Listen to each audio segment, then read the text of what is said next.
জালিম যখন অত্যাচারের মাত্রা, জুলুমের মাত্রা বাড়িয়ে দিয়েছে, মায়ের কোলে শিশু নিরাপদ না, মানুষ ঘরে বসেও ঠিকমতো থাকতে পারে না, জানালা দিয়ে গুলি করা হয়েছে, হেলিকপ্টার দিয়ে নাকি পানির বোতলে বুলেট ছোড়া হয়েছে। যখন জুলুমের পর্যায়ে একেবারেই বেশি হয়ে গেছে, এরপরে পীর সাহেব চরমনাই তিনি ডাক ছাড়লেন, নরপিশাচ আমার সন্তানের বুকে কেন গুলি করলি? এরকম গঠনমূলক প্রতিবাদ অন্য কোনো রাজনৈতিক দল করে নাই।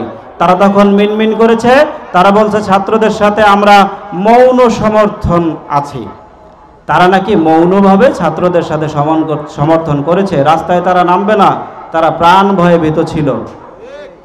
আমরা দেখেছি হজরত শাহজালালের উত্তরসূরি, তারেক বিন জিয়াদের উত্তরসূরি, হজরত ওমরের উত্তরসূরি, খালেদের উত্তরসূরি, সালাউদ্দিন আইয়ুবের উত্তরসূরি, তখন সৈয়দ ফয়জুল করিম ঠিকই রাস্তায় নেমেছেন।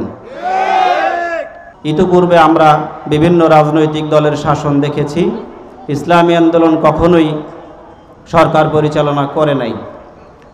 কিছুদিন আগেও আমরা দেখেছি একদল বেপরোয়াভাবে চাঁদাবাজি করত। সামান্য সবজি বিক্রেতার কাছ থেকে 100 টাকা 50 টাকা আদায় করা হতো। এরপরে 2024-এর ছাত্র জনতার অভ্যুত্থানের পরে কিছুদিন পরে যেতে না যেতেই হঠাৎ দেখি আর একটা দল, তারা আবার নব্য চাঁদাবাজ রূপে আবির্ভূত হয়েছে। যারা প্রাণ ভয়ে পালিয়ে গেছে, তারা যে অপরাধগুলি করেছিল, নতুন যারা সেই অপরাধ করার স্বপ্ন দেখেন, স্পষ্টভাবে বলে দিতে চাই, বাংলাদেশে ইসলামী আন্দোলন সহ সাধারণ জনগণ ঐক্যবদ্ধ আছে। নতুন চাঁদাবাজ, নতুন স্বৈরাচার যদি কেউ তৈরি হওয়ার স্বপ্ন দেখেন, পিঠের চামড়া থাকবে না ইনশাআল্লাহ। ইসলামী আন্দোলন বাংলাদেশ 30 নং ওয়ার্ড কর্তৃক আয়োজিত আজকের গণসমাবেশের সম্মানিত প্রধান অতিথি engineer Mohammad Murad Hossain, assistant secretary, ইসলামী আন্দোলন বাংলাদেশ, ঢাকা মহানগর উত্তর। উপস্থিত আছেন প্রধান বক্তা হিসেবে ইসলামী আন্দোলন বাংলাদেশ আদাবর থানা শাখার সংগ্রামী সভাপতি আলহাজ সাদেকুর রহমান সরকার। বিশেষ অতিথি হিসেবে উপস্থিত আছেন মোহাম্মদ মোশাররফ হোসেন, সহসভাপতি ইসলামী আন্দোলন বাংলাদেশ আদাবর থানা, মুফতি জাকির হোসেন কাসেমি, সদর বাংলাদেশ মুজাহিদ কমিটি আদাবর থানা, মোহাম্মদ রেজাউল করিম ভাই, সহসভাপতি ইসলামী আন্দোলন বাংলাদেশ আদাবর থানা শাখা, মুফতি মোহাম্মদুল রাশিদি, সভাপতি উলামা মাশায়েখ আইম্মা পরিষদ আদাবর থানা শাখা। আরও উপস্থিত থাকবেন মোহাম্মদ জামাল উদ্দিন সর্দার, সভাপতি বাংলাদেশ কোরআন শিক্ষা বোর্ড আদাবর থানা।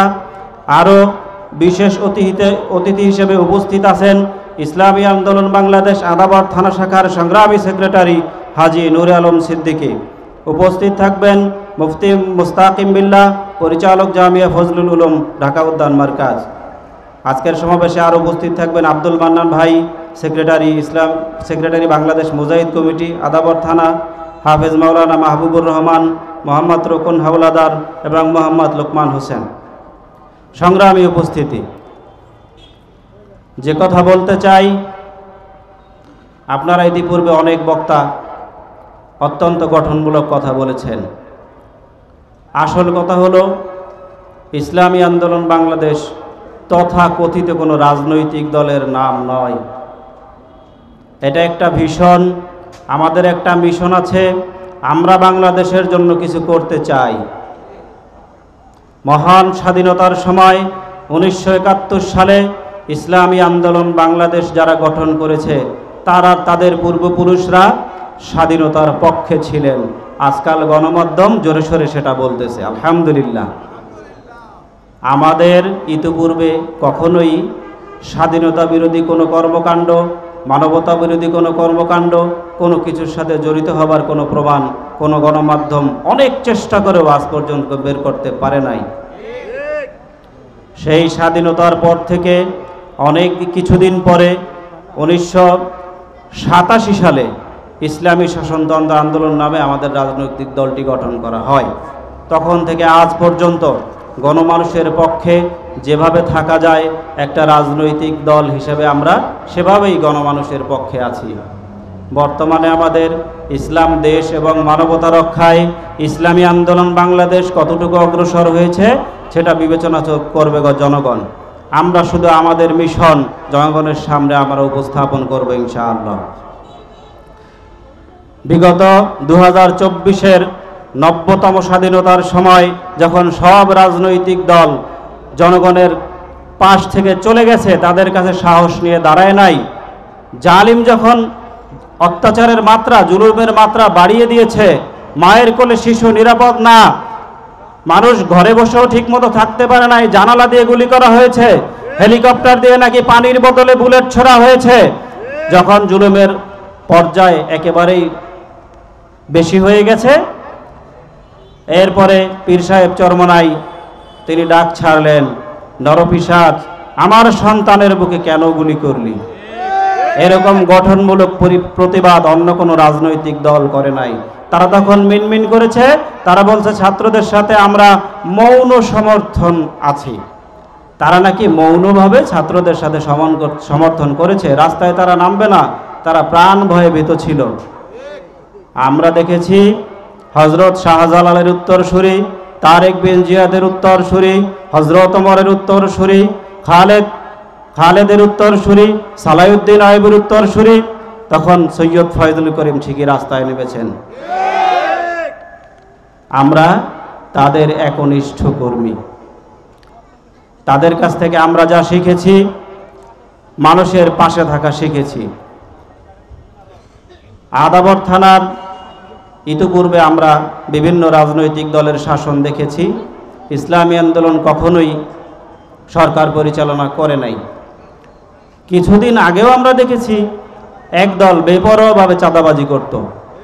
সামান্য সবজি বিক্রেতার কাছ থেকে 100 টাকা 50 টাকা আদায় করা হতো।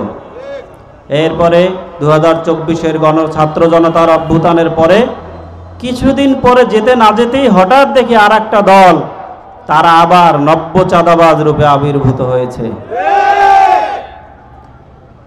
যারা প্রাণ ভয়ে পালিয়ে গেছে, তারা যে অপরাধগুলি করেছিল, নতুন যারা সেই অপরাধ করার স্বপ্ন দেখেন, স্পষ্টভাবে বলে দিতে চাই, বাংলাদেশে ইসলামী আন্দোলন সহ সাধারণ জনগণ ঐক্যবদ্ধ আছে। নতুন চাঁদাবাজ, নতুন স্বৈরাচার যদি কেউ তৈরি হওয়ার স্বপ্ন দেখেন, পিঠের চামড়া থাকবে না ইনশাআল্লাহ। ইসলামী আন্দোলন বাংলাদেশ, আমি শুরুতেই বলেছি, এটা একটা ভিশনের নাম, আমাদের একটা মিশন আছে। আমরা মানুষের পক্ষে ইসলাম দেশ এবং মানবতা রক্ষায় কাজ করতে চাই ইনশাআল্লাহ। আমরা প্রত্যেকটা গ্রামে ইসলামী শিক্ষা বাস্তবায়নের জন্য প্রত্যেকটা গ্রামে মাদ্রাসা করতে চাই। আমাদের দেখেন স্কুল কলেজ ইউনিভার্সিটির ইসলামী ছাত্র আন্দোলনের ভাইরা, তাদেরকে দেখলে আপনারা বুঝবেন না তারা ভার্সিটির ছাত্র না মাদ্রাসার ছাত্র। অন্যান্য দলে যেখানে ক্লাস 7-8 থেকে চাঁদাবাজি শেখায়, ইসলামী আন্দোলন শেখাতে তাহাজ্জুদ পড়া শেখায়, ঠিক কিনা? সর্বশেষ কথা বলতে চাই, আমরা রাজনীতি হলো নীতির রাজা অথবা রাজাদের নীতি। পীর সাহেব চরমনাইয়ের কথা, আমরা এদেশের শাসক হতে চাই না, আমরা সেবক হতে চাই। সৈয়দ ফয়জুল করিমের কথা, আমরা এদেশের শাসক হতে চাই না, আমরা সেবক হতে চাই। তাদের কথা হলো আমরা ক্ষমতায় যেতে চাই না, এদেশে আমরা ইসলামকে সংসদ ভবন হয়ে রাষ্ট্রপতি ভবন পর্যন্ত পৌঁছে দিতে চাই, ঠিক কিনা? আপনারা আজকের গণসমাবেশে উপস্থিত হয়েছেন, প্রত্যেকের কাছে আমার আকুল আবেদন, মানুষের দ্বারে দ্বারে গিয়ে বুঝাতে হবে ইসলামী আন্দোলন দেশ, মানবতা এবং ইসলামের পক্ষে আছে। এটা আমরা মানুষকে যত বুঝিয়ে আমাদের কাছে আনতে পারবো, মানুষ অবশ্যই আমাদেরকে গ্রহণ করবে। রাস্তাঘাটে চলার সময় আগে মানুষ প্রশ্ন করত, আলেমরা কেন রাজনীতি করে? এখন মানুষ বুঝতে পেরেছে এই দেশ, এই রাষ্ট্র, এই সমাজ সব কিছু আলেমদের কাছেই নিরাপদ, বাকিরা এখানে শোষণ করবে। ভাইরা আমার, সংগ্রামী ভাইরা আমার, আপনাদের কাছে আকুল আবেদন, ইসলামী আন্দোলনের মিশন এবং ভিশন, এটা আমরা মানুষের কাছে আরও ভালোভাবে প্রচার করব এবং আমরা রাজপথে থাকব।